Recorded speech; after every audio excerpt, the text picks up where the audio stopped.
জি। এ- এখন আওয়াজ আসতেছে কিনা বলেন,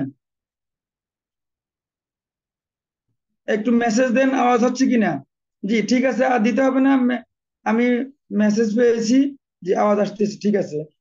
আমি মাসালা বের করার নিয়ম এটা একটু উল্লেখ করে নতুন আলোচনা শুরু করবো ইনশাআল্লাহ। মাসালা বের করার নিয়মের মধ্যে তিনটি অবস্থা থেকে খালি নয়, তিনটির যে কোনো একটি অবস্থা হবে। অবস্থা তিনটি বলতেছি।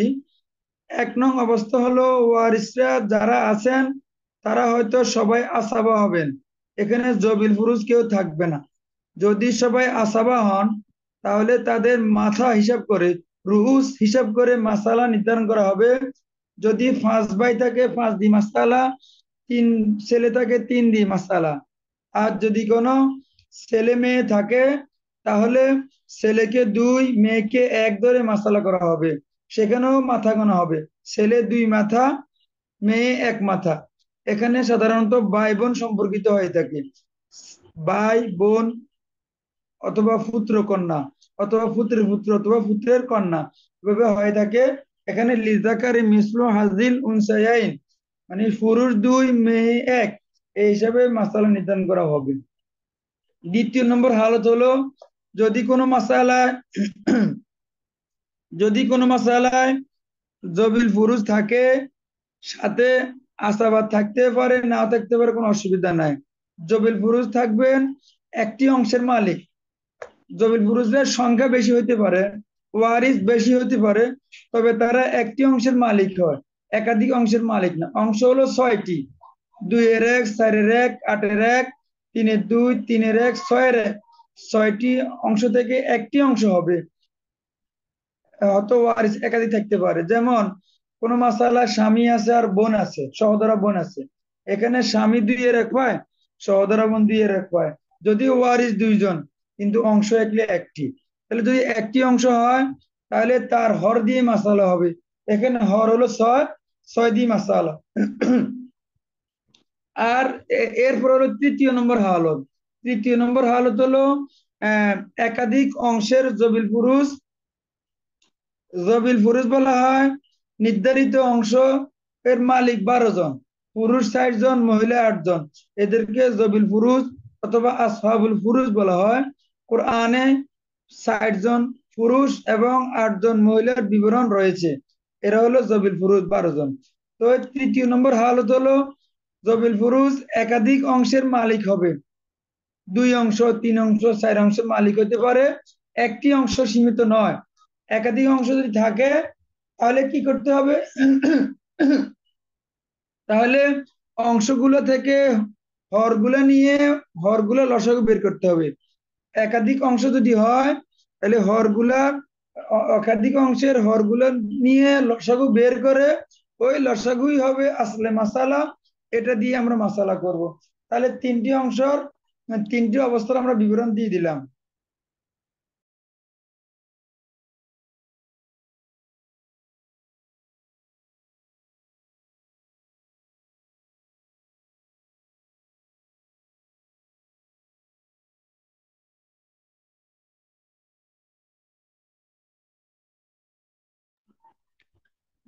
এবার আজকের পড়া শুরু হলো। এখন থেকে যে পড়াটা হবে, আজকের পড়াটা অতীব গুরুত্বপূর্ণ পড়া। এটা হালত নিয়ে আলোচনা, এটা ফরাইজের সবচেয়ে গুরুত্বপূর্ণ বিষয়। ফরাইজের সবচেয়ে গুরুত্বপূর্ণ বিষয় এই বিষয়টা। এই বিষয়টা যদি আপনি আয়ত্ত না রাখেন, জেহেনে রাখেন, তাহলে আপনি ফরাইজ করে কোনো লাভ হবে না, ফরাইজ আপনি আয়ত্ত করতে পারবেন না, বুঝবেন না। এই জন্য এখানে বাংলা এবং আরবি উভয়টা দেওয়া আছে। সুন্দর হবে যদি আপনারা আরবি এবারত মুখস্থ রাখতে পারেন, ভালো হবে। আরবি এবারত মুখস্থ রাখতে কষ্ট হলে বাংলা মুখস্থ অবশ্যই রাখতেই হবে। এখানে 12 জনের হালত বর্ণনা করা হয়েছে। 12 জন এর হালত মোট 43টি। আমরা এগুলো এখন আলোচনায় দেখব। আহওয়ালুল আবি সালাসাতুন, আমি প্রথমে এই আরবি এবারত গুলা পরে অর্থ করে যাব এবং মৌখিক মাসালা বলে যাব। এরপরে আগামী ক্লাস থেকে ইনশাল্লাহ বোর্ডে মাসালা করা হবে। আচ্ছা, বোর্ডে মাসালা করার সময় আমরা একবার প্র্যাকটিক্যাল আমরা দেখাই দিব ইনশাআল্লাহ। এখন আমরা এবারত গুলো মনোযোগ সহকারে ধরি। আহওয়ালুল আবি সালাসাতুন, পিতার হালত তিনটি। এক নম্বর, আসুদুসু মাল ইবনি আও ইবনিল ইবনি ওয়াইন সাফিলা, মিসালুহু মাতা আন আবিন ও ইবনিল। মৃত ব্যক্তির পিতার মৃত ব্যক্তির পিতা জীবিত আছেন। আপনারা একটা কথা মনে রাখবেন, ফারায়েজের ক্ষেত্রে সকল সম্পর্ক মৃত ব্যক্তির সাথে সম্পর্কিত। ফারায়েজের মধ্যে সকল সম্পর্ক মৃত ব্যক্তির সাথে সম্পর্কিত। পিতা মানে ছেলে মারা গেছে অথবা মেয়ে মারা গেছে। দাদা মানে নাতি বা নাতিন মারা গেছে। স্ত্রী মানে স্বামী মারা গেছে। তারপরে কন্যা মানে পিতা বা মাতা মারা গেছে। এভাবে আমরা বুঝে নিতে হবে।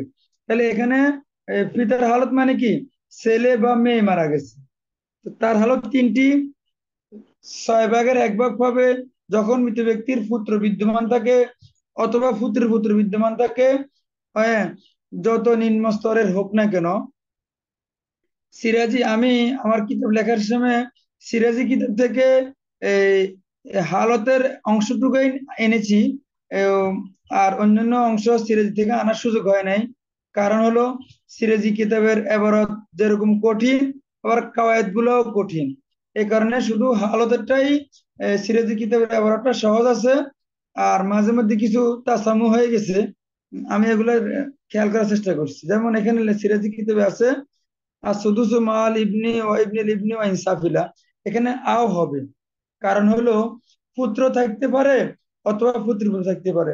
ওয়া বললে দুইটাকে থাকা বোঝা যায়, এখানে আও বলতে হবে। আমরা খেয়াল করি, মৃত ব্যক্তির পুত্র মৃত ব্যক্তির পুত্র অথবা পুত্রের পুত্র অথবা নিম্ন স্তরে কোনো পুত্র বিদ্যমান থাকলে মৃত ব্যক্তির পিতা 6 ভাগের 1 ভাগ পাবে। যেমন একটি উদাহরণ দেখলে বুঝবেন, মৃত ব্যক্তির পিতা আছে আর পুত্র আছে। এখানে পুত্র হলো আসাবা, পিতা হলো 6 ভাগের 1 ভাগ পাবে। এখানে একটি অংশের মালিক, এখানে পিতা যেহেতু একটি অংশের মালিক, 6-এর 1, 6 হলো হর, হর দিয়ে মাসালা করার পরে পিতাকে দিব 1, 6 ভাগের 1 ভাগ। আর বাকি অংশ আসাবা, পুত্র পাবে 5। তাহলে মাসালা হয়ে গেল। 2 নং, আর সুদুসু ওয়াল আসাবাতু মাল ইবনাতি আও ইবনাতিল ইবনি ওয়াইন সাফিলাত। মৃত ব্যক্তির কন্যা অথবা পুত্রের কন্যা অথবা নিম্ন স্তরের কোন কন্যা বিদ্যমান থাকলে মৃত ব্যক্তির পিতা 6 ভাগের 1 ভাগ এবং আসাবার মালিক হন। যেমন উদাহরণ হলো, মৃত ব্যক্তির পিতা আছেন আর কন্যা আছেন। তো আমরা জানি মৃত ব্যক্তির পিতা 6 ভাগের 1 ভাগ পায়, আর কন্যার হালত সামনে আসতেছে। কন্যা পায় 2 ভাগের 1 ভাগ যদি একজন থাকে। একজন থাকলে 2 ভাগের 1 ভাগ পান। তাহলে আমরা এখন কি করব, 6-এর 1 আর 2-এর 1, এটা মাসালা বের করার তৃতীয় হালতের মধ্যে পড়ছে। তো 2-এর 1 হলো কন্যা আর পিতা হলো 6-এর 1। 6-এর 1 আর 2-এর 1, 6 আর 2, এই দুটোর লসাগু বের করলে হবে 6। 6 দিয়ে মাসালা করার পরে আমরা পিতাকে দিব 1, 6 ভাগের 1 ভাগ, আর কন্যাকে দিব 3, 6-এর অর্ধেক 3, আর হাতে রয়েছে 2। 2 আসাব হিসেবে পিতা পাবে। তাহলে মাসালা বরাবর 6 হয়ে গেল। 3 নং হালত, আল আসাবাতু ইনদা আদামিল ওয়ালাদি আও ওয়ালাদিল ইবনি ওয়া ইন সাফিলা। আল আসাবাতু ইনদা আদামিল ওয়ালাদি আও ওয়ালাদিল ইবনি ওয়া ইন সাফিলা। মৃত ব্যক্তির সন্তান অথবা পুত্রের সন্তান অথবা নিম্ন স্তরের কোনো সন্তান বিদ্যমান না থাকিলে মৃত ব্যক্তির পিতা শুধু আসাবা হন। এখানে সন্তান বলতে ওয়ালাদ বলতে ছেলে মেয়ে উভয়কে বোঝায়।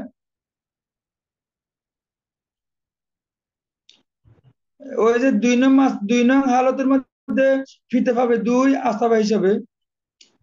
2 নম্বর আবার বলতেছি, 2 নং হালত হলো মৃত ব্যক্তির পিতা বিদ্যমান থাকলে মৃত ব্যক্তির কন্যা অথবা পুত্রের কন্যা অথবা নিম্ন স্তরের কন্যা বিদ্যমান থাকলে মৃত ব্যক্তির পিতা 6-এর 1 পান এবং বাকি থাকলে আসাবা মালিক হন। মানে এখানে পিতা ডবল সম্পত্তির মালিক হন, 6-এর 1 পায় আর আসাবার মালিক হয়। এখন আমরা কি করব, একাধিক অংশ এখানে আসলো। 6-এর 1 আর 2-এর 1, কন্যা 2-এর 1 পায়, এটার হালত সামনে আসতেছে, আমরা এখন মনে রাখলে হবে। আচ্ছা, 2-এর 1 আর 6-এর 1 2 আর 6 হলো লসাগু, আমরা মাসালা করব 6 দিয়ে। 6 আর 2 লসাগু 6 করার পরে 6 এর 1 ফিতা পাবে 1, আর কন্যা পাবে অর্ধেক 3, 3 আর 1 4, আর বাকি আছে 2, আসাবা হিসেবে ফিতা 2 পাবে, 6 মিলে গেল। এরপরে আসেন আল আসাবাতু ইনদা আদামিল ওয়ালাদি আও ওয়ালাদিল ইবনি ওয়া ইন সাফিলা, মৃত ব্যক্তির সন্তান না থাকিলে অথবা পুত্রের সন্তান না থাকিলে অথবা নিম্ন স্তরে কোনো সন্তান না থাকিলে মৃত ব্যক্তির পিতা শুধু আসাবা হন। এখানে ছেলে মেয়ে বা পুত্রের ছেলে মেয়ে নাই, এজন্য আসাবা। এখন কে আছে? মৃত ব্যক্তির পিতা জীবিত আছেন আর স্ত্রী আছেন। পিতা তো আসাবা, তাহলে পিতার অন্য নির্ধারিত অংশ নাই। স্ত্রী হলো 4 ভাগের 1 ভাগ। কারণ হলো স্ত্রী হালত দুইটি সামনে আসতেছে। মৃত ব্যক্তির সন্তান না থাকলে অথবা পুত্রের সন্তান না থাকলে স্ত্রী 4-এর 1 ভাগ। আসাবা কি? আসাবার আলোচনার সামনে আসবে, বিস্তারিত একটু অপেক্ষা করেন। স্ত্রী 4 ভাগের 1 ভাগ পায় সন্তান না থাকলে, তাহলে এখানে একটি অংশের মালিক শুধু 4-এর 1, এজন্য 4 হলো হর। হর দিয়ে মাসালা করার পরে স্ত্রীকে আমরা 1 দিব, 1 দেওয়ার পরে আর থাকে 3, তাহলে ফিতা আসাবা হিসেবে 3 পেয়ে যাবে। তাহলে প্রথম হালতটা শেষ হলো।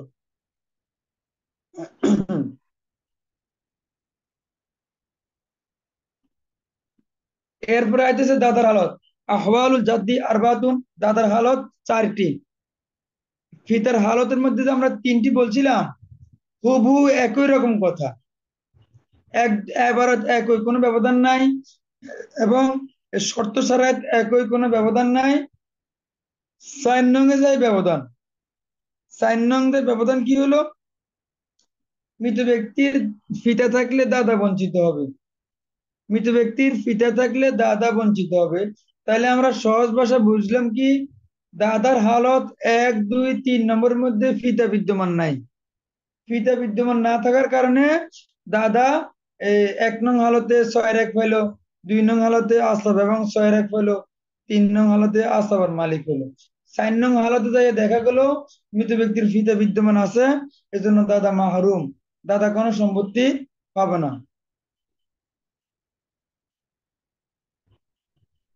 আমি তো হালত আগে পড়াইতেছি, আপনার প্রশ্ন তো বুঝলাম না। এগুলো তো হালত চলতেছে। ইয়াসকুতুল জাদ্দু বিল আবি, পিতার আহ, থাকলে দাদা বঞ্চিত হবে। যেমন এখানে আছে কে? মৃত ব্যক্তির পিতা আছে, মৃত ব্যক্তির, হ্যাঁ, যদি মা থাকে, মা মা দাদাকে বঞ্চিত করে না। মা দাদাকে বঞ্চিত করে না, মা দাদিকে বঞ্চিত করে, নানিকে বঞ্চিত করে, মা দাদাকে বঞ্চিত করে না। আচ্ছা, 4 নং হালতে কি হলো? মৃত ব্যক্তির পিতা আছেন, মৃত ব্যক্তির দাদা আছেন, মৃত ব্যক্তির পুত্র আছে। মৃত ব্যক্তির পিতা, মৃত ব্যক্তির দাদা, মৃত ব্যক্তির পুত্র আছে। এখন আমরা মাসালা কি বুঝলাম? পিতা থাকলে দাদা বাদ, বঞ্চিত, মাহরুম। এখন দাদা বঞ্চিত হয়ে গেল, এখন বাকি আছে পিতা আর পুত্র। তো আমরা জানি পিতার হালতে গেছে, মৃত ব্যক্তির পুত্র বিদ্যমান থাকলে পিতা 6 ভাগের 1 ভাগ পান। তো এখন পিতা 6 ভাগের 1 ভাগ, আর পুত্র হলো আসাবা। পুত্র সবসময় আসাবার মালিক হন।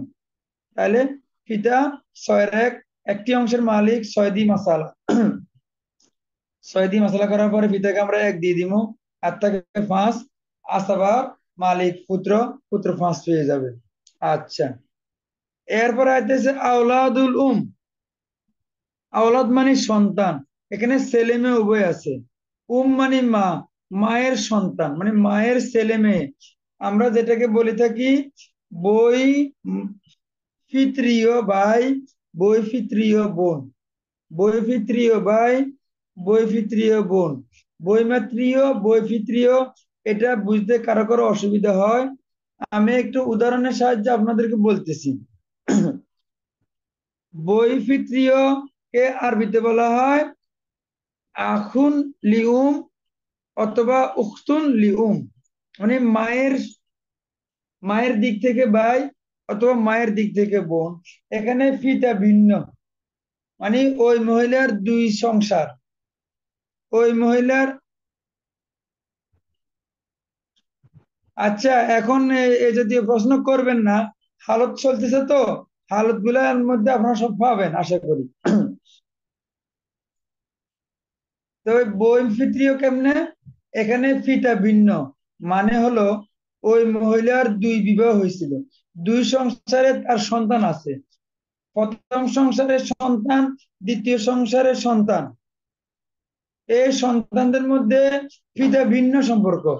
এ দুই সংসারের মা এক হইলেও পিতা ভিন্ন, দুই সংসারের পিতা দুইজন, এই জন্য তাদেরকে বলা হয় বৈপিত্রীয়, বৈপিত্রীয় ভাই বোন।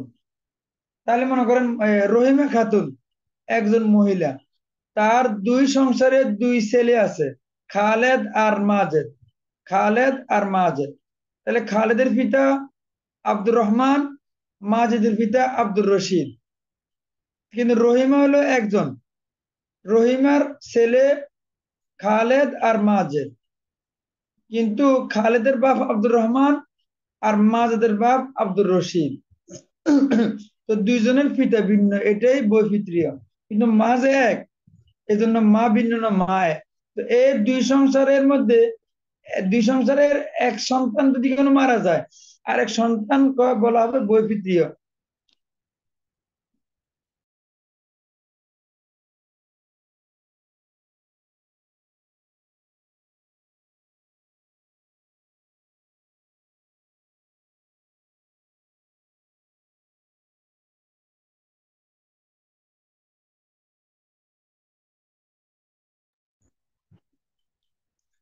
এই দুই সংসারের এক ছেলে মারা গেলে আর সংসারে যে তার ভাই আছে, এই ভাই সম্পত্তি হবে পাবে, তাকে বলা হয় বৈপিত্রীয় ভাই। আর বৈমিত্রীয় কোনটা? বৈমিত্রীয় হলো এখানে পিতা একজন, তার দুই সংসার, দুই স্ত্রী আছে।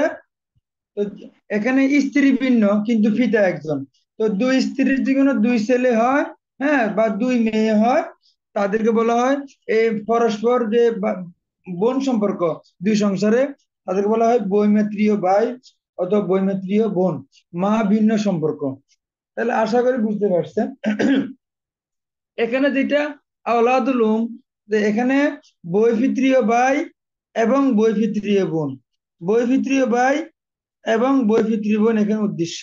তো তাদের হালত একই রকম, যদিও ভাই বোন এখানে ফারাদের মধ্যে শুধু এই এই সকল ভাই বোনদের হালত একরকম, এজন্য দুইটাকে একসাথে এখানে উল্লেখ করা হয়েছে।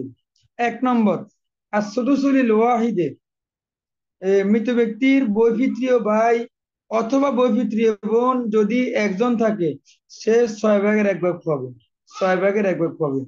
যেমন কে জীবিত আছেন, আকুল্লি ও আম, চাচা আছে এবং বই পিতৃয় ভাই আছে।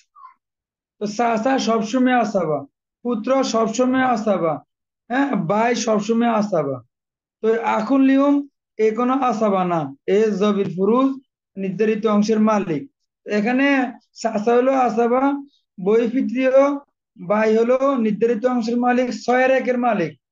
তাইলে আমরা এখানে একটি অংশ 6-এর 1, 6 হলো হর, হর দিয়ে মাসালা করার পরে বাকি দিব 1, আর হাতের আছে 5, এই আসাবা হিসাবে চাচা 5 পাবে। 2 নং হালত, এখানে ভাই হোক বোন হোক একই রকম কথা। 2 নং হালত হলো আসলুসুলিল ইসনাইনি ফাসাইদান, মৃত ব্যক্তির বৈপিত্রীয় ভাই বোন এরা যদি দুই বা ততোধিক থাকে, দুই বা ততোধিক থাকে, দুই বা ততোধিক থাকে, তখন তারা 3 ভাগের 1 ভাগ পাবে। জুকুরুম ওয়া ইনাসুহুম সাওয়াউন।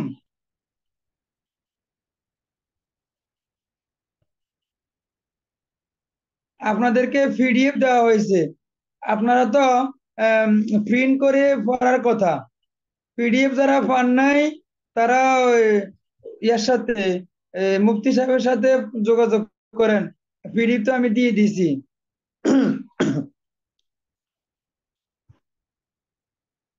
এখানে যে সাইজ করা হয়েছে আশা করি দেখতে অসুবিধা হওয়ার কথা না।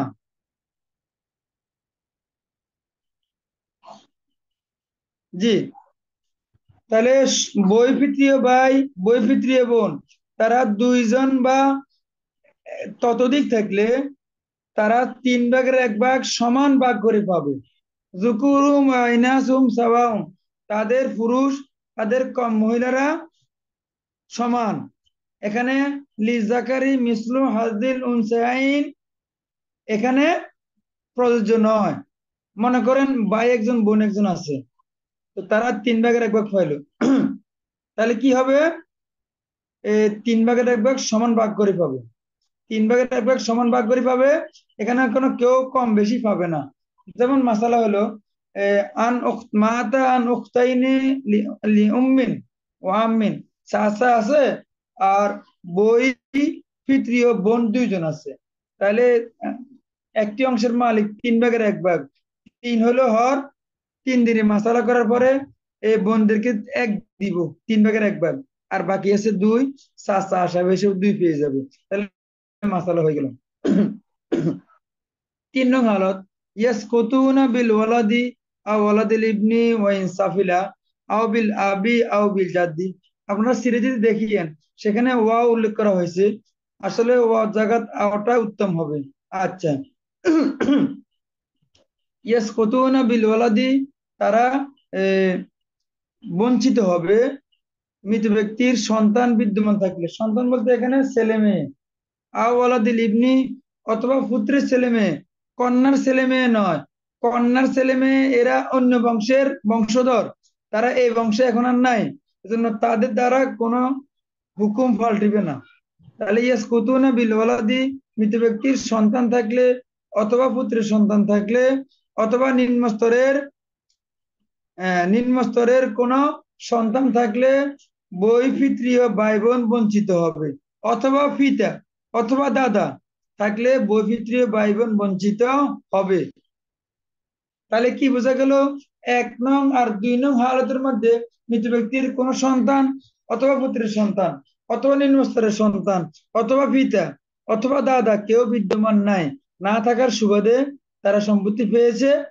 3 নং হালতে তারা আছে, এজন্য বৈপিত্রীয় ভাই বোন বাদ পড়ে যাবে। যেমন মাতান উখতিন লি উম্মিন ওয়া ইবনিন, কোন ব্যক্তি মারা গেল তার বৈপিত্রীয় বোন এবং পুত্রকে রেখে। আমরা জানি পুত্র থাকলে বৈপিত্রীয় বোন বঞ্চিত হয়ে যায়। এখানে সমুদয় সম্পত্তির মালিক হলো পুত্র, যেটা আমরা 1 নং হালতে উল্লেখ করেছি যে মাসালা বের করার নিয়ম 3টি, হালত 3টি। 1 নং হালত শুধু আসাবার মালিক, এখানে পুত্র আসাবা একজন, তো 1 দ্বারা মাসালা হবে। তাহলে সমাধান হয়ে যাবে ইনশাআল্লাহ। তাহলে একজনের প্রশ্ন করছিলেন যে 1 নং হালতটা আবার বলার জন্য। 1 নং হালত হলো মৃত ব্যক্তির বৈপিত্রীয় ভাই একজন অথবা বৈপিত্রীয় বোন একজন আছে, 2 জন না, হয় ভাই অথবা বোন একজন আছে, তখন তারা 6 ভাগের 1 ভাগ পাবে। 2 নং হালত হলো মৃত ব্যক্তির বৈপিত্রীয় ভাই অথবা বৈপিত্রীয় বোন। যেমন মনে করেন বৈপিত্রীয় ভাই 2 জন আছে, অথবা বৈপিত্রীয় বোন 2 জন আছে, অথবা বৈপিত্রীয় ভাই একজন, বৈপিত্রীয় বোন একজন। এভাবে যেমনিই হোক 2 জন বা তার চেয়ে বেশি থাকবে, তখন তারা 3 ভাগের 1 ভাগ পাবে, সমান ভাগ। যুকুরুম ইনাসুম সাওয়াউন, তাদের ভাই তাদের পুরুষ নারী সমান ভাগ পাবে এখানে। আর 3 নং হালতটা বললাম। আচ্ছা, এবার সামনে যাই।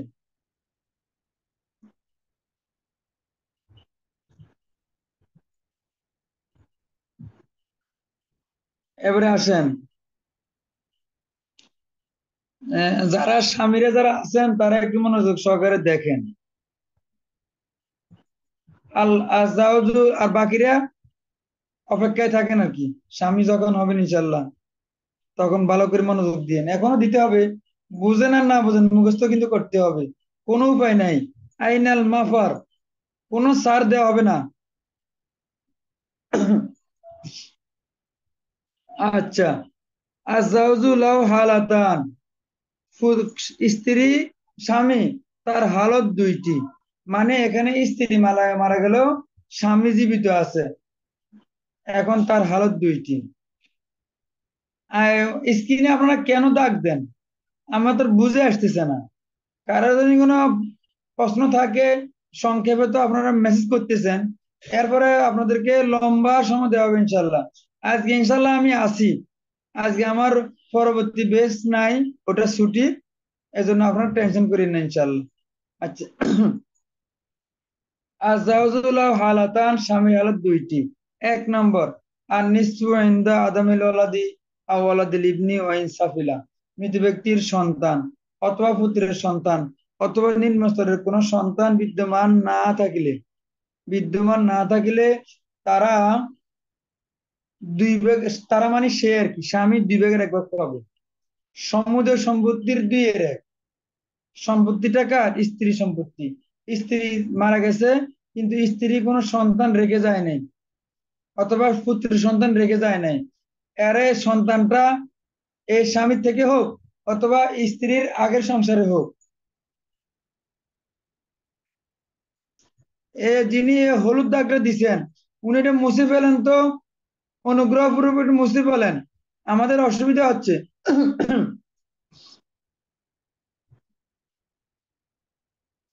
এই জাতির কে বুঝাবে? আল্লাহ তাআলা বুঝাক নাকি?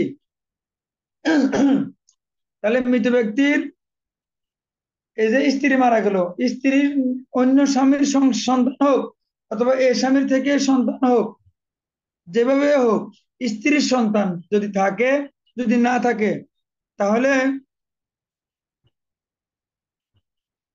এটা কালালার মাসালা না।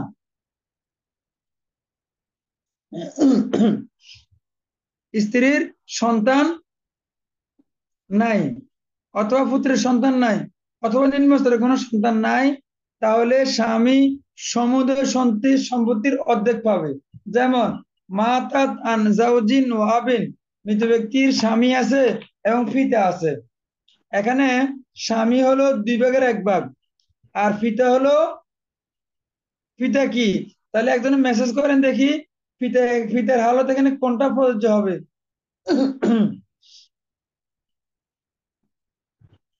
পিতার হালত তিনটির মধ্যে এখানে কোনটা হবে?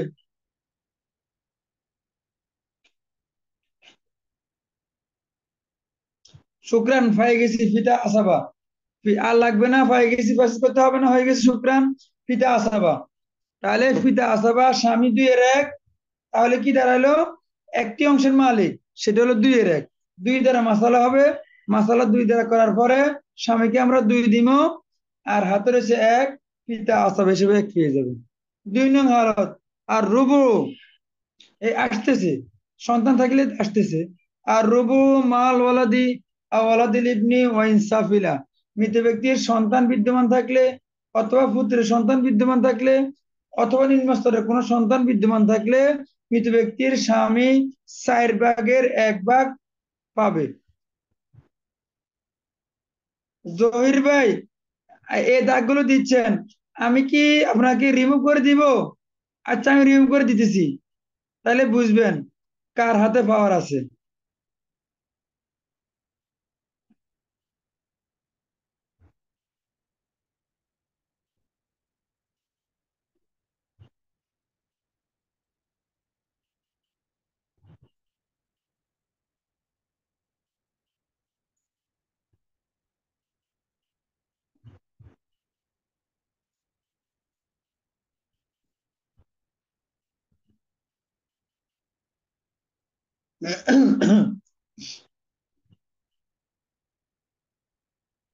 হ্যাঁ, আমি রিমুভ করে দিছি। যে কথা সে কাজ, আমি এক কথার মানুষ, ঠিক আছে, আমি ঠান্ডা মানুষ, আবার গরম মানুষ আবার। আর রুবু মাল ওয়ালাদি ওয়ালাদিল ইবনি ওয়া ইনসাফিলা, মৃত ব্যক্তির সন্তান আছে অথবা পুত্রের সন্তান আছে অথবা নিম্ন স্তরের কোনো সন্তান আছে, তাহলে স্বামী পাবে চার ভাগের এক ভাগ। যেমন মৃত ব্যক্তির স্বামী জীবিত আছে আর কন্যা আছে, মৃত ব্যক্তির কন্যা, তাহলে কন্যার হালত সামনে আসতেছে, আমি বলে দিচ্ছি, কন্যা যদি কোনো একজন থাকে তাহলে সে দুই ভাগের এক ভাগ পায়। আর স্বামী, হ্যাঁ, আর স্বামী পাবে চার ভাগের এক ভাগ, যেহেতু সন্তান থাকার কারণে স্বামী চারের এক, তাহলে এখানে দুইটি। আচ্ছা ঠিক আছে, স্বামী আছে, সন্তান আছে, কন্যা, কন্যা পায় দুই ভাগের এক ভাগ, স্বামী চার ভাগের এক ভাগ। এটা এখানে দুইটি অংশ একসাথে হলো, 2 এর 1 আর 4-এর 1। আপনি যদি কোনো 2-এর 1 আর 4-এর 1 লসাগু করেন, তাহলে মশলা হবে, লসাগু হবে 4। তাহলে 4 দিয়ে মশলা করবো, 4 দিয়ে মশলা করবো। স্বামীকে দিব 4 ভাগের 1 ভাগ মানে 1। আর আর কন্যাকে দিব অর্ধেক 2। হ্যাঁ, 2-এর 1-এ 3 হইলো। এখানে হ্রদের মশলা এসে গেল। আহ, হ্রদের মশলা যেহেতু আছে, তা এটা ভিন্ন আলোচনা, এটা ইনশাল্লাহ সামনে কত হবে। আমরা আপাতত এতটুকু বুঝি, স্বামীকে আমরা 4 থেকে 1 দিব, আর কন্যাকে আমরা 4 থেকে 2 দিব, আর 1 জমা রয়ে গেছে, এটা কন্যাই পাবে। কন্যাকে দিয়ে দিলে হয়ে যাবে আর কি, শেষ। মানে কন্যা 3 পাচ্ছে, আর স্বামী পাচ্ছে 1। এই এরপরে আইতেছে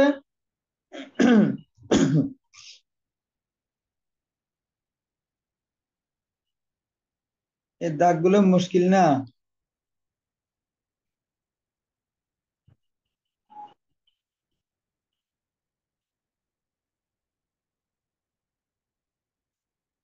আচ্ছা, আমি আবার স্ক্রিন শেয়ার রিমুভ করে আবার দিচ্ছি, তাহলে ঠিক হয়ে যাবে। রাফাত হোসেন রাফি, জয় সাহেবের রিমুভ করছি, আপনার ফালা আইতেছে।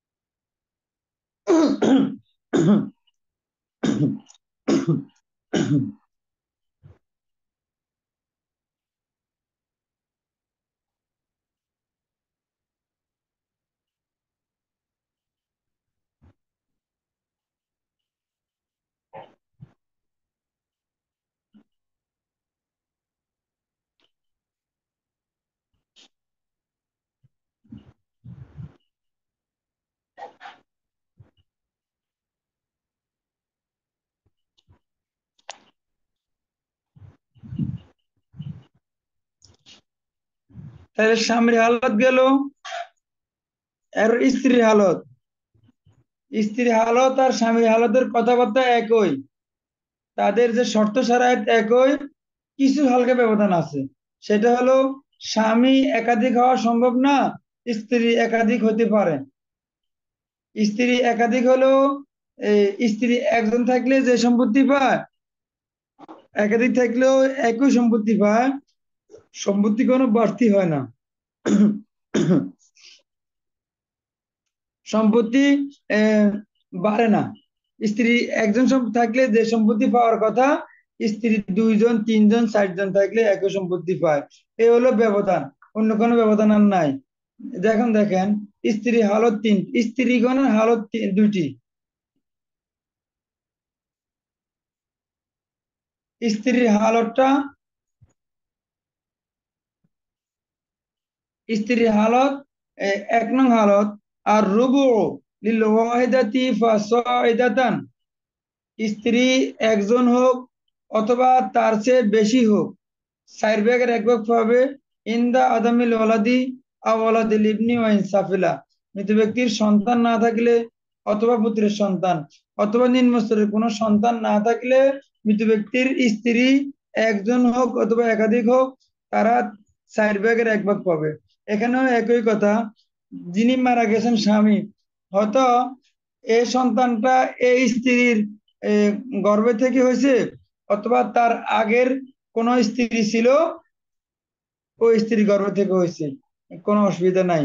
হ্যাঁ, এ, স্ত্রীর স্বামীর সন্তান তো, এটাই হবে।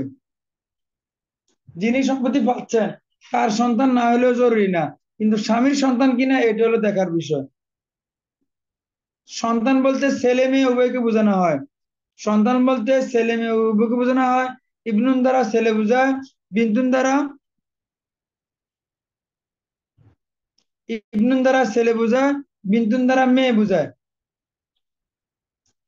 আর ওলাদন দ্বারা ছেলে মেয়ে উভয়কে বোঝায়।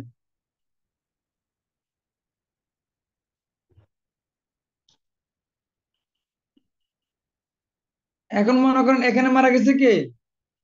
স্বামী মারা গেছে।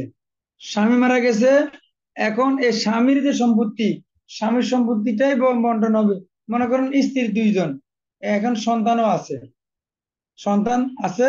এখন এই স্ত্রীরা সম্পত্তি ভাবে, সন্তান নাই প্রথম হালত, সন্তান নাই। এখন স্ত্রীরা 4 ভাগের 1 ভাগ পাবে। সমুদয় সম্পত্তিকে 4 ভাগ করার পরে এরা 1 পাবে, 4-এর 1 পাবে। এই দুই স্ত্রী 4-এর 1 ভাগ করে পাবে, সমান ভাগ। এখন নতুন স্ত্রী বেশি পাবে, পুরনো স্ত্রী কম পাবে। প্রথম স্ত্রী বেশি পাবে, দ্বিতীয় স্ত্রী কম পাবে। এরকম কোনো কথাবার্তা নেই। আচ্ছা, এখানে যিনি মারা গেছেন তার সম্পত্তি নিয়ে কথা, যিনি জীবিত আছেন তার সম্পত্তি নিয়ে কোনো কথা নেই। যিনি মারা গেছেন তার সম্পত্তি নিয়ে কথা, যিনি মারা যান নাই, হ্যাঁ, এই স্ত্রীরা সমান পাবে, স্ত্রীরা সমান পাবে। এখানে কম বেশি সুযোগ নাই। মনে করেন স্ত্রী 4 জন, পাইছে 8 টাকা, 8 লাখ টাকা পাইছে। এই 60 জনে 8 লাখ টাকা পাবে, 2 লাখ টাকা করে। এখানে কেউ বেশি কেউ কম, এটা মনে করেন একজন স্ত্রী বিবাহ হয়েছে মাত্র 1 মাস হলো, আর একজন স্ত্রী বিবাহ হয়েছে 10 বছর হয়েছে, উভয়জন সমান অংশের মালিক।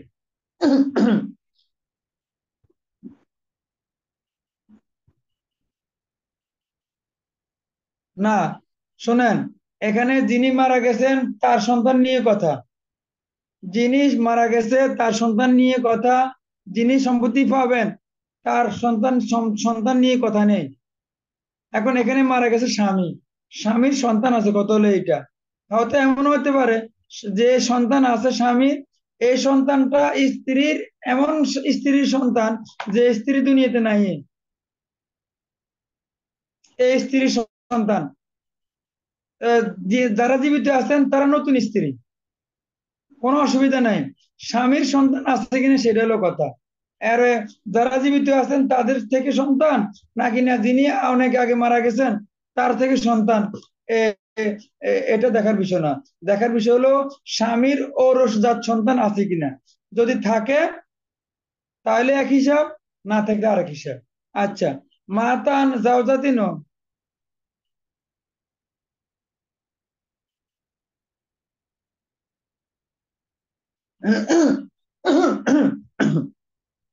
মাতান জাওজাতিন ওয়াবিন, মৃত ব্যক্তির স্ত্রী আছে আর ফিতে আছে। তো ফিতে স্ত্রী আছে, সন্তান নাই, 4 ভাগের 1 ভাগ। ফিতে আছে, সন্তান নাই, সন্তান ছেলে থাকলে ফিতে 6-এর 1 পায়, মেয়ে থাকলে ফিতে 6-এর 1 পায়, আসাবা হয়। এখানে ছেলে মেয়ে কেউ নাই তো, এজন্য ফিতে আসাবা। স্ত্রী 4-এর 1 পাইলে বাকি অংশ কে পাবে, এটা আপনার টেনশন করার দরকার নাই। এটা নেওয়ার মতো লোকের অভাব নাই। আপনি শুধু স্ত্রীকে তার অংশ দিয়ে দেন।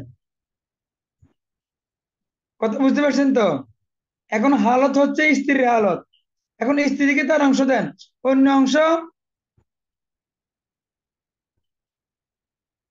যে স্ত্রী মারা গেছে আগে, তার সম্পত্তি বন্টন আগে হয়ে গেছে, এখন তার সম্পত্তি নিয়ে কথা না। যিনি মারা গেছে স্বামী, তার সম্পত্তি নিয়ে কথা হচ্ছে। আচ্ছা, জয় সাহেব তো উনি অ্যাড হতে পারে, অসুবিধা নাই তো। উনাকে তো একবার রিমুভ করে দিয়েছি, ব্যাপারটা এটা না। রিমুভ করছি, উনি আবার অ্যাড হবেন। রিমুভ হয়ে গেলে তো আর কি হয় না, এমন না যে আর ঢুকতে পারেন, ঢোকার সুযোগ আছে।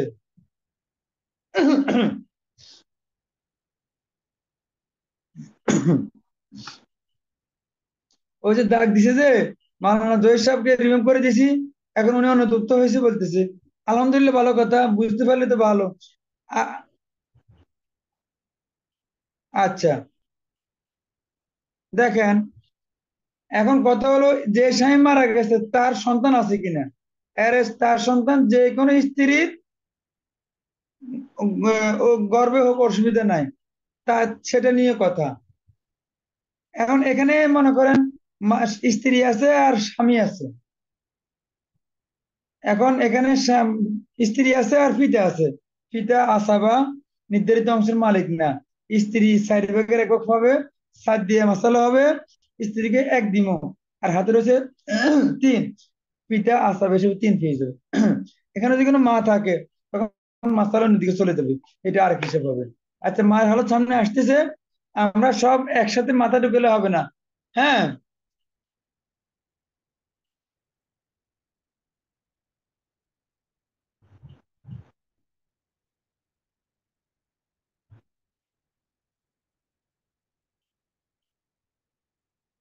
আচ্ছা। 2 নং হালত আসুমুনু মাল ওয়ালাদি আওয়ালাদিল ইবনি ওয়াইন সাফিলা, মৃত ব্যক্তির সন্তান থাকিলে পিতা জবিল ফুরুজ হিসেবে কোন সময় সম্পত্তি পাবে? পিতা জবিল ফুরুজ হিসেবে সম্পত্তি পাবে যখন মৃত ব্যক্তির সন্তান থাকে। সহজ ভাষায়, সন্তান থাকলে জবিল ফুরুজ, অথবা পুত্রের সন্তান থাকলে জবিল ফুরুজ, সন্তান বা পুত্রের সন্তান না থাকলে আসাবা। একদম সহজ কথা। মৃত ব্যক্তির সন্তান থাকিলে, অথবা পুত্রের সন্তান, অথবা নিম্ন স্তরে কোনো সন্তান থাকলে স্ত্রী 8/1 পায়। যেমন কোনো ব্যক্তি মারা গেল, তার স্ত্রী আছে, তার পুত্র আছে। এখন স্ত্রী 8/1, পুত্র আসাবা। তো যেহেতু একটি অংশের মালিক 8/1, 8 দিয়ে মশলা করার পর স্ত্রীকে আমরা 1 দিব। এ এক স্ত্রী একজন হোক আর 3 জন হোক, একই পাবে, বেশি পাবে না। আর পুত্র 7 হবে আসাবা হিসেবে। আচ্ছা।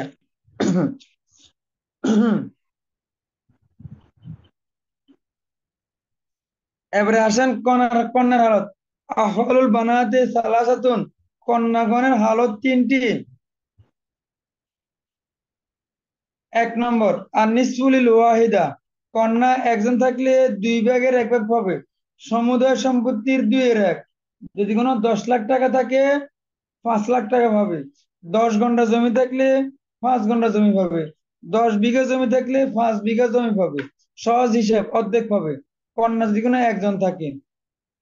2 নং হালত আসুলুসান লিল ইসনাতাইনি ফাসাদাতান, কন্যা যদি কোনো 2 জন বা তার চেয়ে বেশি থাকে, কন্যা যদি কোনো 2 জন বা তার চেয়ে বেশি থাকে, তখন তারা কি পাবে?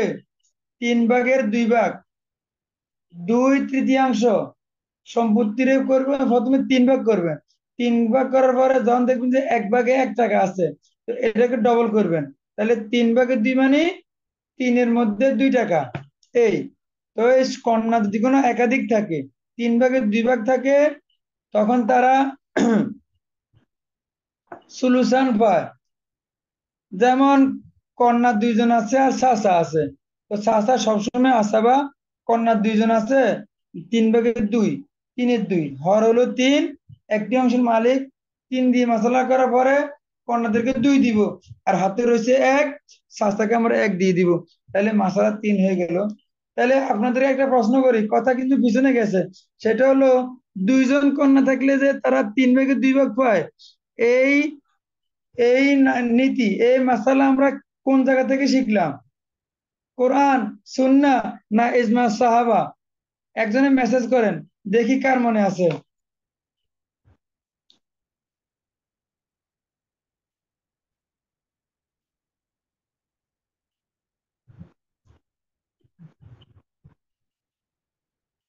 কন্যা 2 জন থাকলে 3/2 পায়, এই নীতি কোরআনে আছে না সুন্নাহ আছে না ইজমা সাহাবার মধ্যে আছে?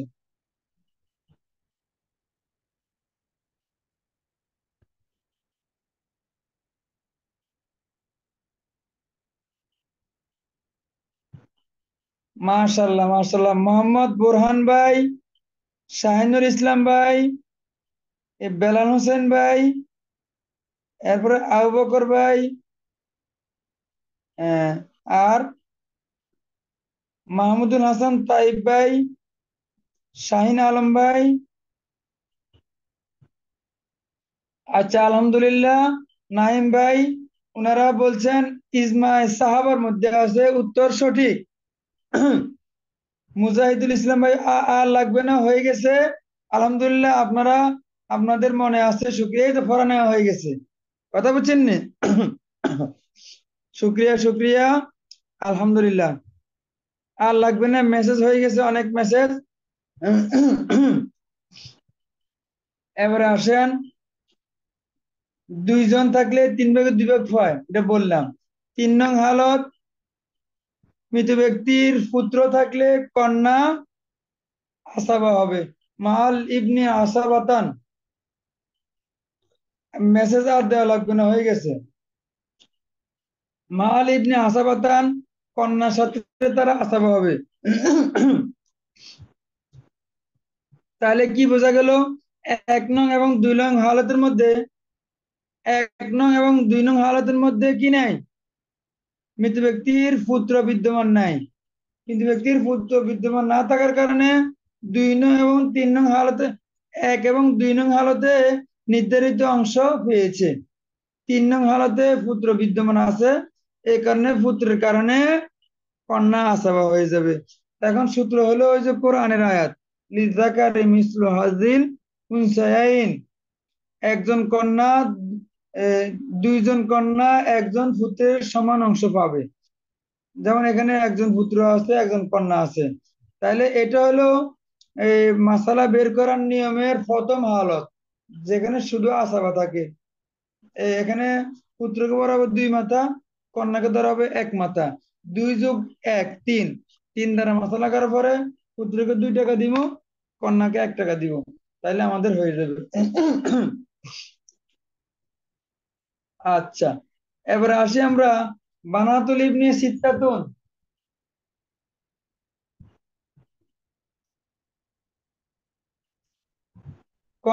পুত্রের কন্যার হালত 6টি। পুত্রের কন্যার হালত 6টি। আপনারা টেনশন করবেন না, এটা এটা শেষ করে আজকের হালত পড়াবো না, কেমন?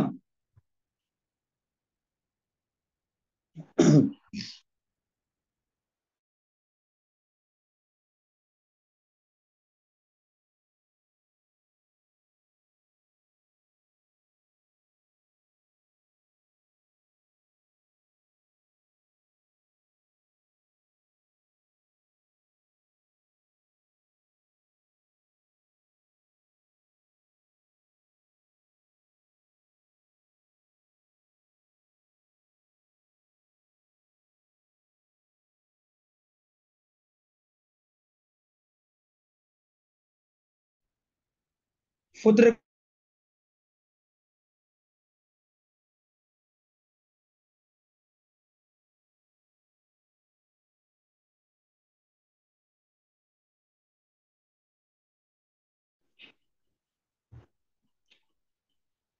আওয়াজ আসবে, আওয়াজ আসবে।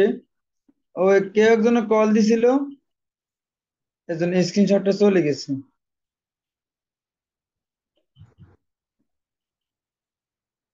মানুষ তো মনে করে আমি বাসায় বসে বসে আরাম করতেছি, কল দিতেছে। আমরা তো কাজ করতেছি, ব্যস্ততার মধ্যে আছে, এটা তো মানুষ তো বোঝে না।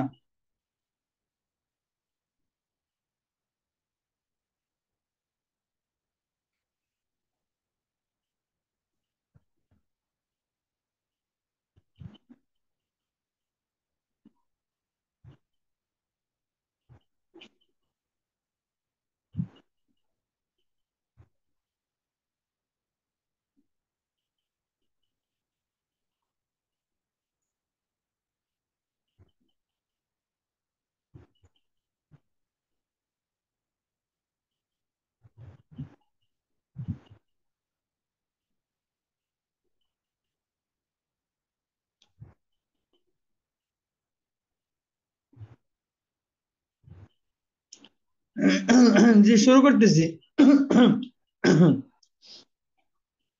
পুত্রের কন্যার হালত 6টি। 1 নম্বর, আর নিসফুল ওয়াহিদাতি ইনদা আদামিল বিনতি। মৃত ব্যক্তির কন্যা বিদ্যমান না থাকলে পুত্রের কন্যা 6 ভাগের 1 ভাগ পাবে যদি একজন থাকে।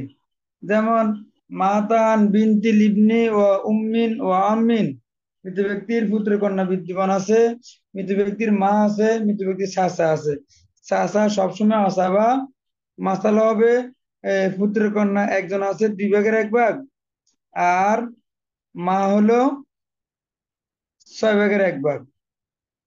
তো মা 6-এর 1, পুত্র কন্যা 2-এর 1। 2 আর 6 হলো হর, এই 2 আর 6 হর দিয়ে মাসালা। এখানে মৃত ব্যক্তি কে? এখানে মৃত ব্যক্তি হলো উম, মায়ের সন্তান,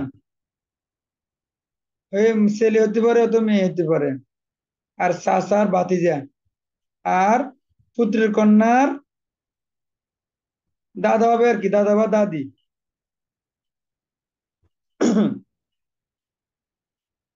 তাহলে পুত্রের কন্যা পাবে 2 ভাগের 1 ভাগ, আর মা পাবে 6 ভাগের 1 ভাগ। মায়ের হালত সামনে আসতেছে, আমরা এটুকু মনে রাখি। ছয়ের এক আর দুইয়ের এক, 6 আর 2 হলো হর, এই দুইটা লসাগু বের করলে হবে 6।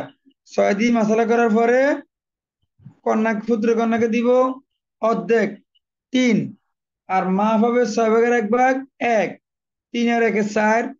আর হাতে বাকি আছে 2, আসাবা হিসেবে চাচাবা হচ্ছে 2। আচ্ছা, এবারে আসতেছেন সুলুসান লিসনাতাইনে ফাসাদাতান। তারা 2 ভাগ ততোধিক থাকলে 3 ভাগের 2 ভাগ পাবে। ইনদা আদমুল বিনতি, কন্যা না থাকা অবস্থায়।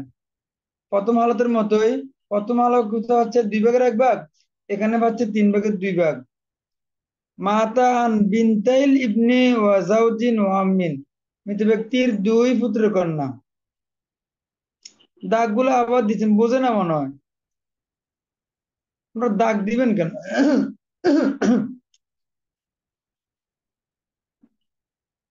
মৃত ব্যক্তির পুত্র কন্যা 2 জন আছে, স্বামী আছে আর চাচা আছে। তাহলে এখানে মহিলা মারা গেছে, তাহলে স্বামী আছে, পুত্র, চাচা সবসময় আসাবে।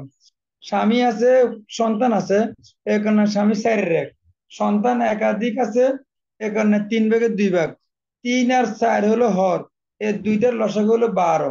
ভাগ যায় না, তো জন্য গুণ দিতে হবে। তাহলে 12 দিয়ে মাসালা করার পরে পুত্র কন্যা পাবে 3 ভাগের 2 ভাগ। 12-র 3 ভাগের 2 ভাগ হলো 8। তাহলে এরা 8 পেয়ে যাচ্ছে। আর স্বামী পাবে 4 ভাগের 1 ভাগ। 12-র 4 ভাগের 1 ভাগ হলো কত? 3। 3 ছাড়া 12। 12-র 4 ভাগ করলে 1 ভাগে 3 করে পড়ে। তো 3 আর 8-এ 11, হাতে রয়েছে 1, চাষে 1 পাবে। তাইলে হয়ে গেল কত? মিশালে মিলে গেল। এরপরে 3 নম্বর হালত, আর সুদুসু মাল বিনতিল ওয়াহিদা। একজন কন্যা থাকলে, 2 নংটা আবার বলবো, মৃত ব্যক্তির আহ, কন্যা না থাকিলে, পুত্র কন্যা 2 বা ততোধিক থাকা অবস্থায় তারা 3 ভাগের 2 ভাগ পাবে। কন্যা নাই, তবে পুত্র কন্যা 2 জন বা তার চেয়ে বেশি আছে।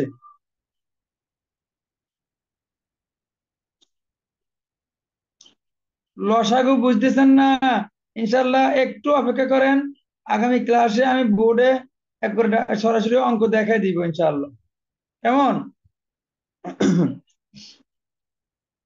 তাহলে 2 নং হালত, 2 নং হালত, কন্যা বিদ্যমান নাই, পুত্র কন্যার 2 জন বা তার চেয়ে বেশি আছে, তাহলে তারা 3 ভাগের 2 ভাগ পাবে।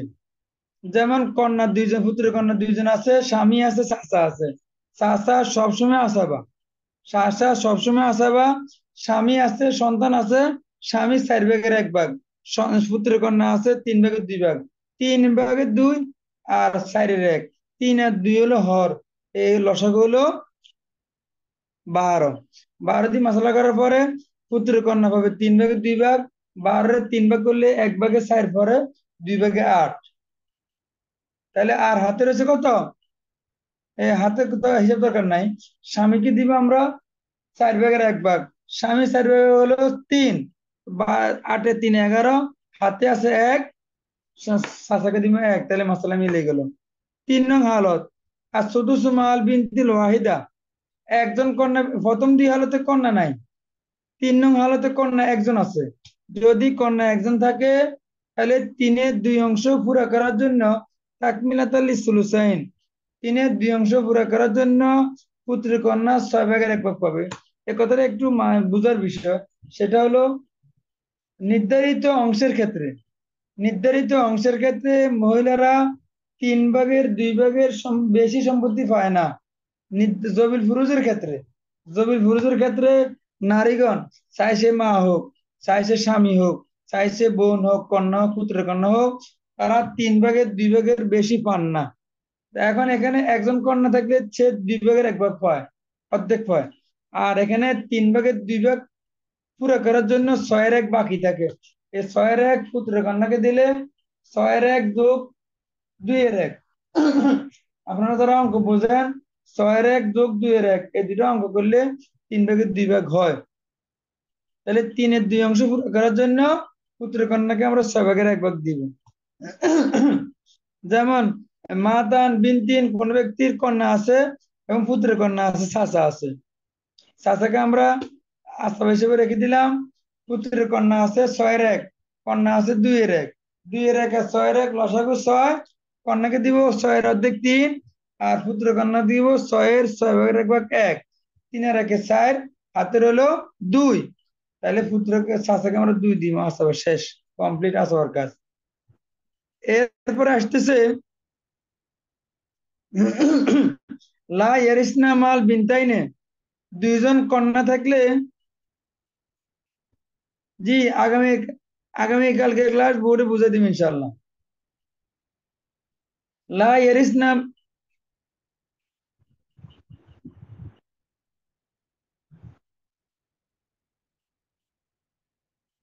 আচ্ছা, যে প্রশ্ন এখন করলেন স্ক্রিনে মেসেজ দিলেন, এটা ওই ক্লাস শেষে করিয়েন।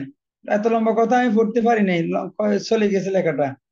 আচ্ছা, 4 নং হালত, লা ইয়ারিসনা মাল বিনতাইনে, কন্যা যদি কোনো একাধিক থাকে তাহলে পুত্রের কন্যা সম্পত্তি পাবে না। কারণ হলো কন্যা একাধিক থাকার কারণে তারা 3 ভাগে 2 ভাগ পেয়ে গেছে। আগামীকাল মানে আগামী ক্লাসে আর কি, শুক্রবার ক্লাস বন্ধ, আপনারা সবাই জানেন। শনিবারে আনছে, শনিবারে। তাহলে পুত্র কন্যা একাধিক থাকলে পুত্র কন্যা সম্পত্তি পাবে না। মেসালু মাতান বিনতাইনি ওয়া বিনতিন ইবনে ওয়া আম্মিন, আহ কন্যা 2জন আছে, বিনতুল ইবনে আছে, আম আছে। আম আসাবা, পুত্র কন্যা বঞ্চিত। আর কন্যা 2জন, 3 ভাগের 2 ভাগ।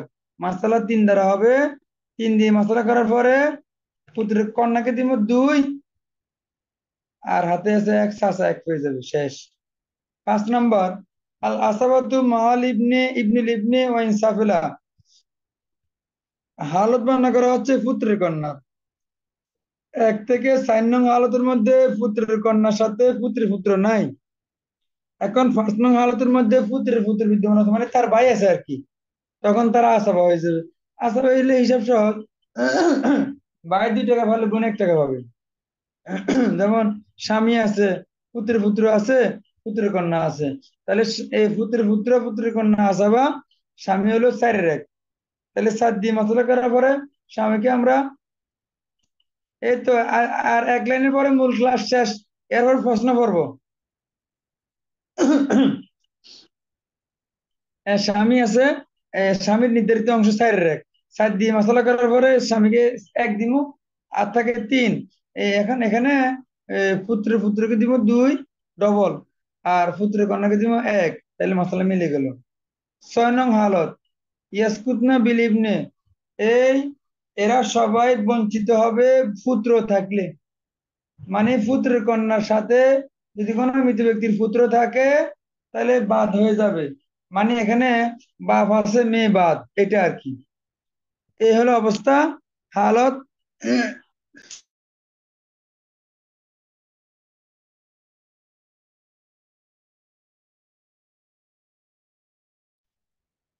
তাহলে স্ক্রিন শেয়ার শেষ করলাম।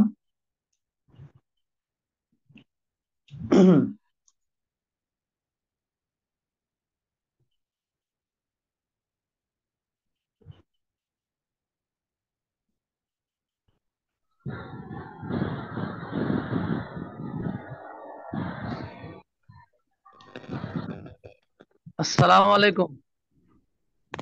ওয়ালাইকুম আসসালাম। এই, দুঃখিত আপনাদেরকে এতক্ষণ জবান বন্ধ করে রাখলাম। আপনাদের মনে নিশ্চয়ই কষ্ট হয়েছে মনে, নাকি? ওস্তাদজি, না, শুক্রান, অনেক সুন্দর সুন্দর ঠিক ক্লাস আছে, হয়েছে। ভালো হয়েছে। কিন্তু এটা ভালো হয়েছে এরকম করায়।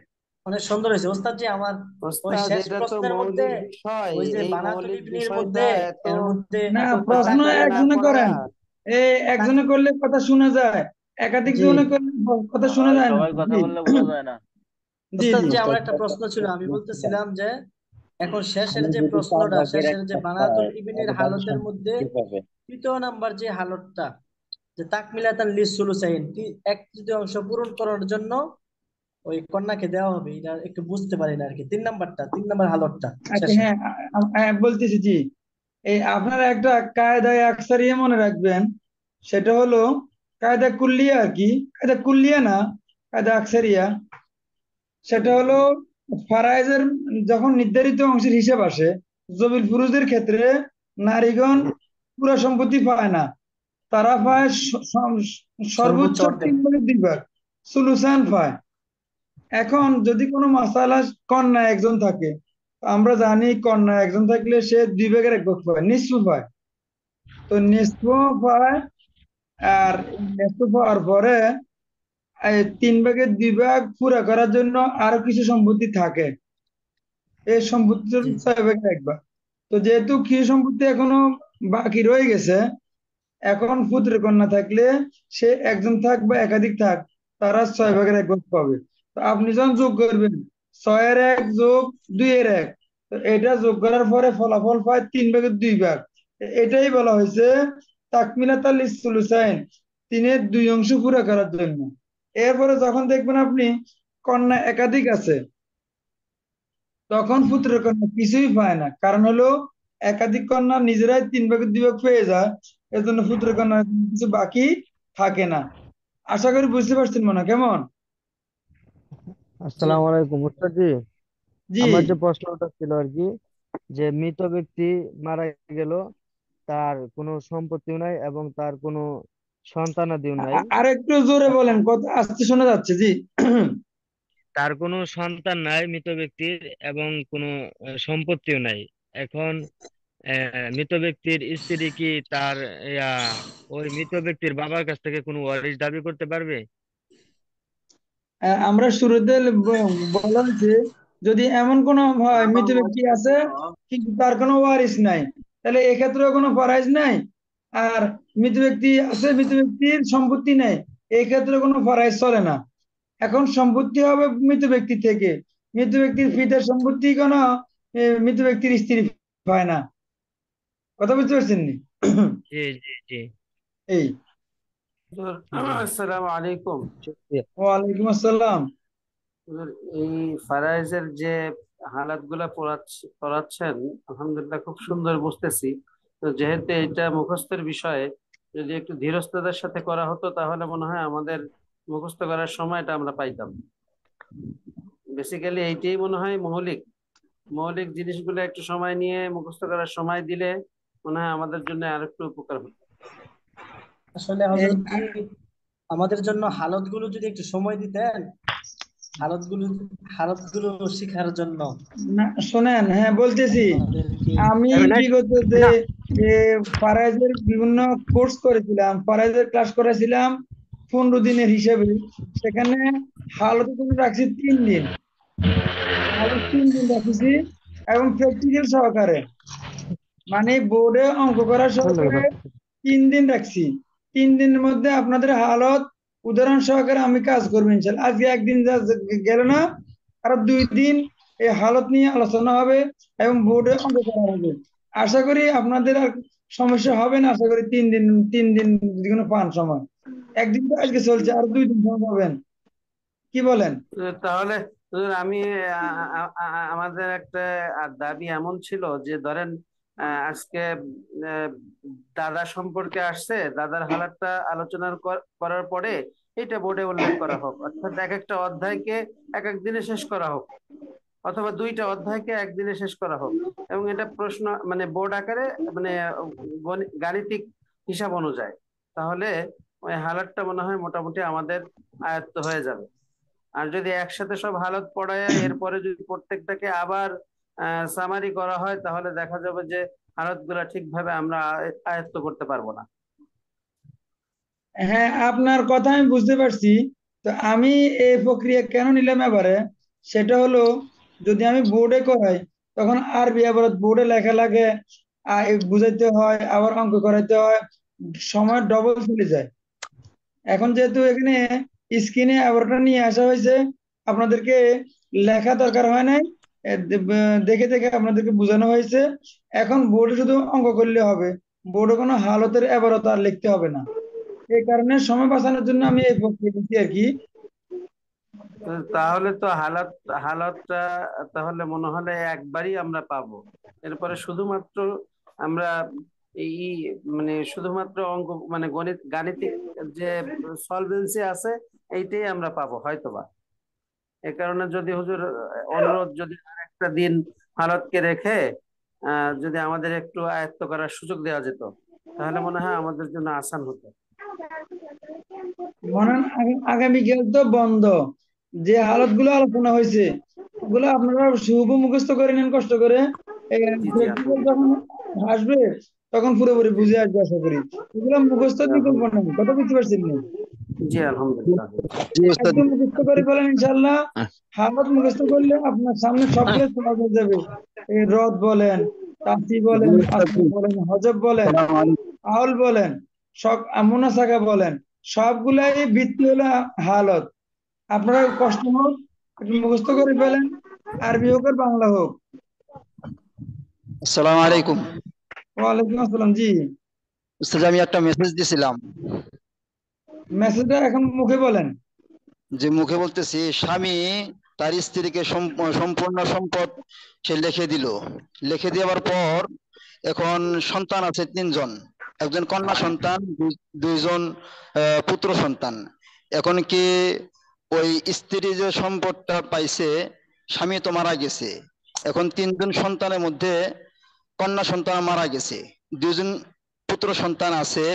এখন কি ওই স্ত্রী ওই সম্পত্তিটা আপনার পুত্র সন্তানকে একজনকে দিতে পারবে নাকি 2জনকে দিতে পারবে? যদি না দেয়, সম্পূর্ণ সম্পত্তি সে যদি বিক্রি করে ফেলে, মাসালাটা কি?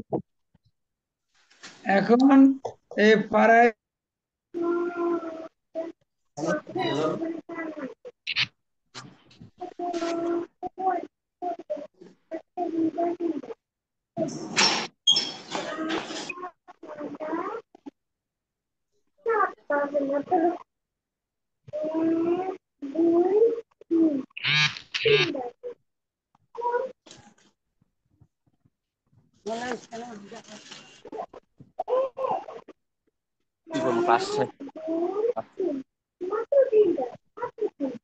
যে সম্পদ বন্টন হয় মৃত ব্যক্তি, কোন ব্যক্তি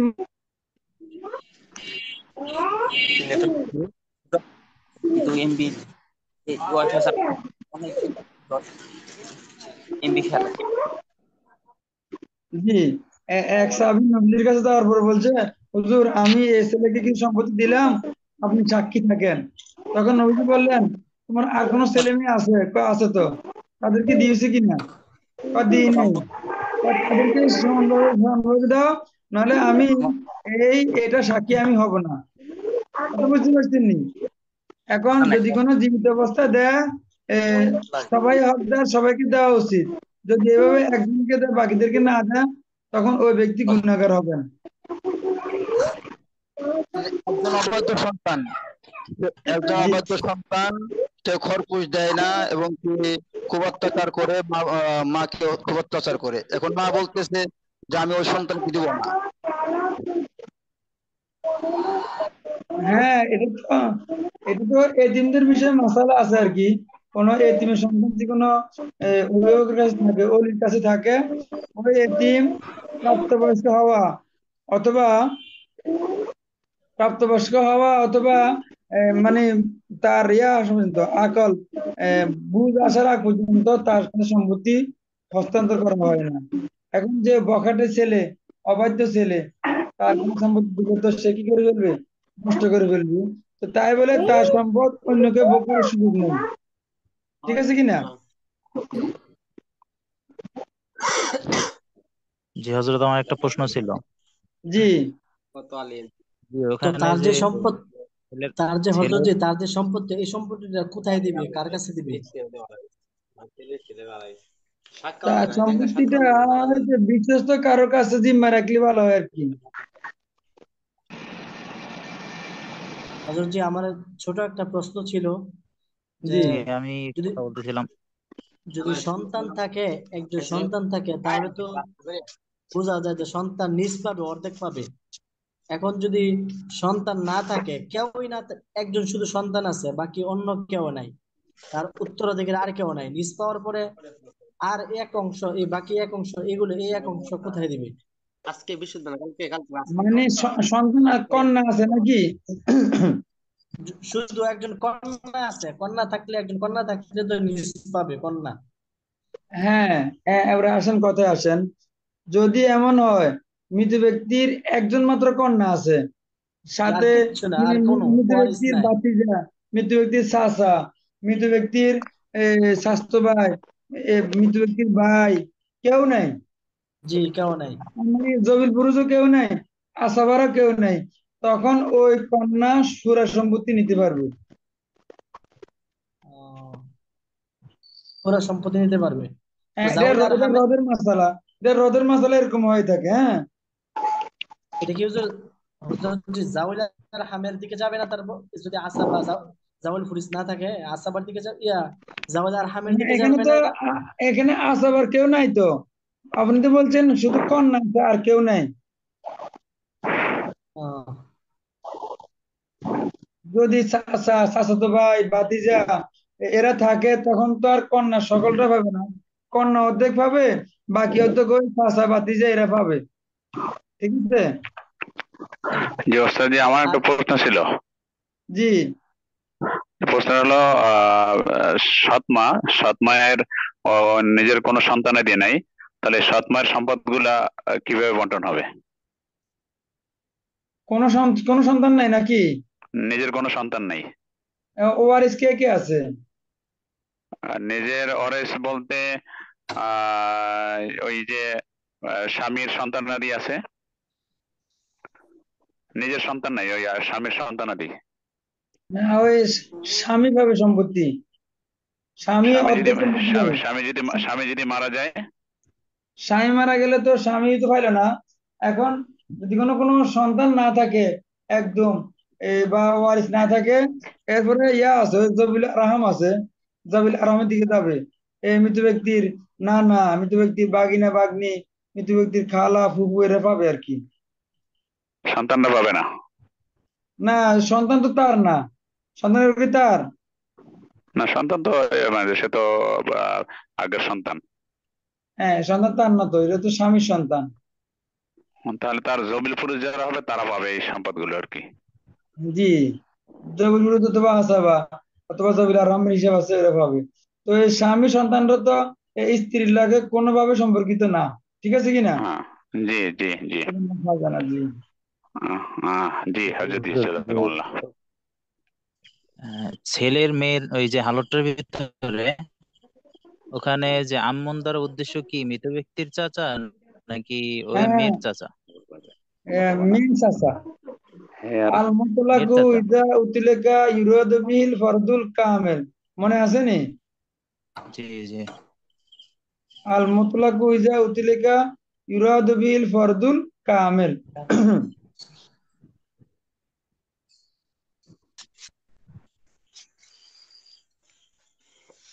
আর কারো প্রশ্ন? আসসালামু আলাইকুম রহমতুল্লাহ। ওয়ালাইকুম আসসালাম ওয়া রাহমাতুল্লাহ। জি, উস্তাদ যে আমার একটা প্রশ্ন করলো যে আহ, দাদার আগে যদি বাবা মারা যায়, তো সন্তানের ওই দাদার সম্পত্তি পাবে কিনা? তা জবাবে আসলো যে পাওয়া যাবে না, না পাওয়া গেলে তাদের অবস্থানটা কি থাকবে? ওই যে নাতি না? জি জি। জি ওস্তাদ, এখানে তো আপনার যে নাতিরা মারা গেল, এটা তো দাদার কোনো সম্পত্তি না দিয়ে গেলে সে কিছুই পাবে না। আর যদি মা যদি বিয়ে হয়ে যায়, তাহলে তো এই সন্তানটা একেবারে এতিম, তাহলে এই সন্তানটা কোথায় যাবে? মানে এই জিনিসটা না জানার জন্য আমাদেরও মনটা খুব, কেউই দায়িত্ব নিল না, তাহলে এটা কোথায় যাবে? এর দায়িত্ব নেওয়াটা জরুরি তো এখানে। এই সন্তানের বংশ, দাদার বংশ থেকে তো সন্তানের বংশ হবে। এই সন্তানের লালন পালনের দায়িত্ব দাদা থাকলে দাদা, চাচা থেকে চাচা, এটা লালন পালন করবে। এখন যদিও নির্ধারিত অংশ দেয় নাই, তা কিন্তু ইসলাম এই দাদাকে সুযোগ রাখছে তার সমুদ্র সম্পত্তি থেকে 3 ভাগের 1 ভাগ ওসিয়ত করার জন্য। যদি কোনো সে ওসিয়ত না করে, তখন কিন্তু দাদা নৈতিকভাবে গুনাহগার হবে। জি। কারণ ওস্তাদ জি, এমনও অনেক নাতি দেখছি যে চাচারাও দেয় না, দাদারাও দেয় না, রাস্তা রাস্তায় ঘুরতেছে, থানা আদালতে ঘুরতেছে একটু জাগার জন্য। এই জন্য আর কি বিষয়টা, আর এই বিষয়টা যদি সকল ইমামরা মসজিদে একটু বুঝায়, তাহলে জিনিসটা আরো সহজ হবে ইনশাল্লাহ। এখানে নির্ধারিত অংশ দিলে তো কম দিত আর কি, কম হতো, কিন্তু মোট সম্পত্তির 3/1 কোনো কম না, অনেক সম্পত্তি। এটা ইচ্ছা করলে পুরোটাই ওসিয়ত করতে পারে ওই নাতির জন্য। ইসলাম এই সুযোগ তাকে দিছে। এই সুযোগ না যেকোনো সে না করে, তখন কিন্তু সে আল্লাহর কাছে জবাবদিহির কাছে থাকবে, কেন সে নাতিকে অসহায় অবস্থা রেখে চলে গেছিল। জি, ঠিক আছে? জাযাকাল্লাহ। যে 1 ভাগ ওসিয়তের যে সুযোগ রেখেছে, এটা কি কোনো কোরআন বা হাদিসে দলিল আছে? প্রশ্নটা আবার করেন জি। যদি মারা যায় তো দাদা 3/1 অংশ মানে ওসিয়ত করতে পারে, এই ওসিয়ত করার জন্য এটা হাদিস বা কোরআনে কোনো দলিল আছে? আছে বুখারী শরীফের আমি 2738 নম্বর হাদিস সম্ভবত এই হাদিসে। আচ্ছা, আপনাদেরকে আমি এখনই দিচ্ছি এটা হাদিসটা, একটু ওয়েট করেন।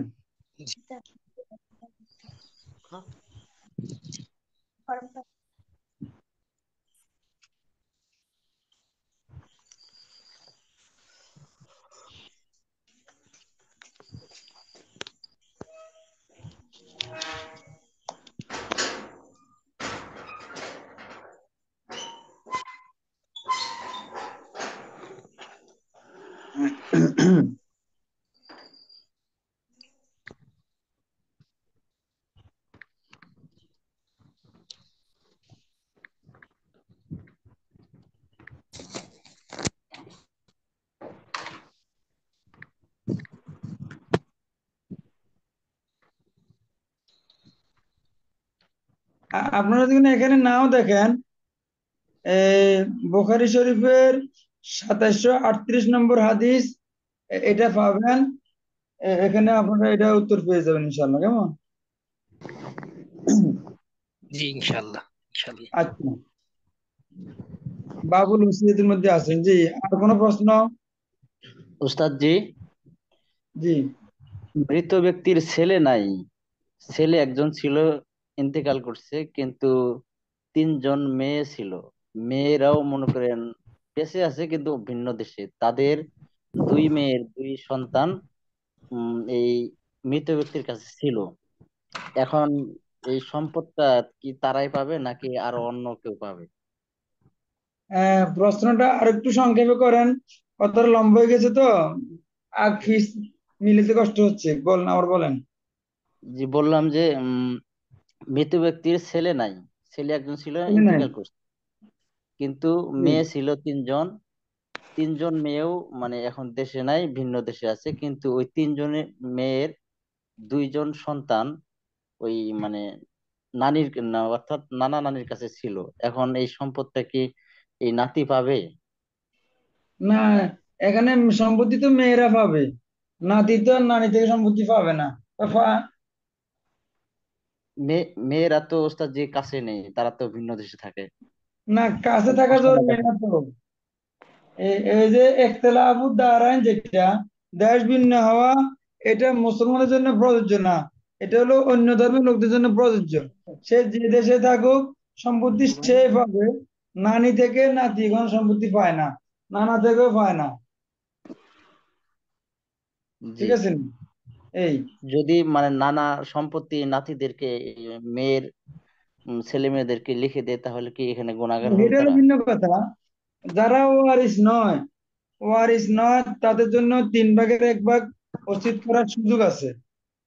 যারা ওয়ারিস তাদের জন্য ওসিয়ত করার সুযোগ নেই, জায়েজ নেই। জি, ঠিক আছে, জাযাকাল্লাহ খায়রা। জাযাকাল্লাহ। সুন্দর একটা উত্তর পাইলাম।